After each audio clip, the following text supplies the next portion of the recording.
আজ রথযাত্রা। আজ মিঠির সঙ্গে রথ টানতে গিয়ে হঠাৎ করেই আমার নিজের ছোটবেলার কথা মনে পড়ে গেল।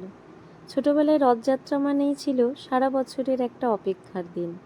নতুন জামা পরে বিকেলে রথের মেলায় যাওয়া, বন্ধু আর পরিবারের সঙ্গে ঘুরে বেড়ানো, সব কিছুতেই যেন একটা আলাদা আনন্দ ছিল, তাই না? রথের সামনে দাঁড়িয়ে ভক্তি ভরে দড়ি টানতাম। তখন বড়রা বলতেন জগন্নাথ দেবের রথ টানলে নাকি আশীর্বাদ পাওয়া যায়।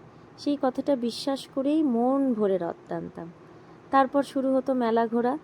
হাতে কিন্তু তখন অল্প কিছুই টাকা থাকতো, কিন্তু সেই টাকাতেই ছিল কিন্তু অনেক আনন্দ।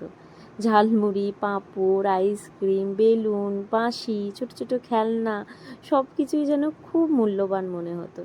একটা জিনিস এখন খুব মনে পড়ে, তখন তো মোবাইল ছিল না, তাই ছবি তোলা বা ভিডিও করার চিন্তা না করে আমরা প্রতিটা মুহূর্ত মন ভরে উপভোগ করতাম। হয়তো সেই কারণেই ছোটবেলার স্মৃতিগুলো আজও এত সুন্দর লাগে। আজ যখন মিঠিকে রথের দড়ি টানতে দেখলাম, তখন মনে হচ্ছিল একদিন আমিও ঠিক ওর মতোই ছোট ছিলাম। সময় কত দ্রুত বদলে যায়, তাই না? আজ আমি সেই ছোট্ট বাচ্চাটা আর নেই।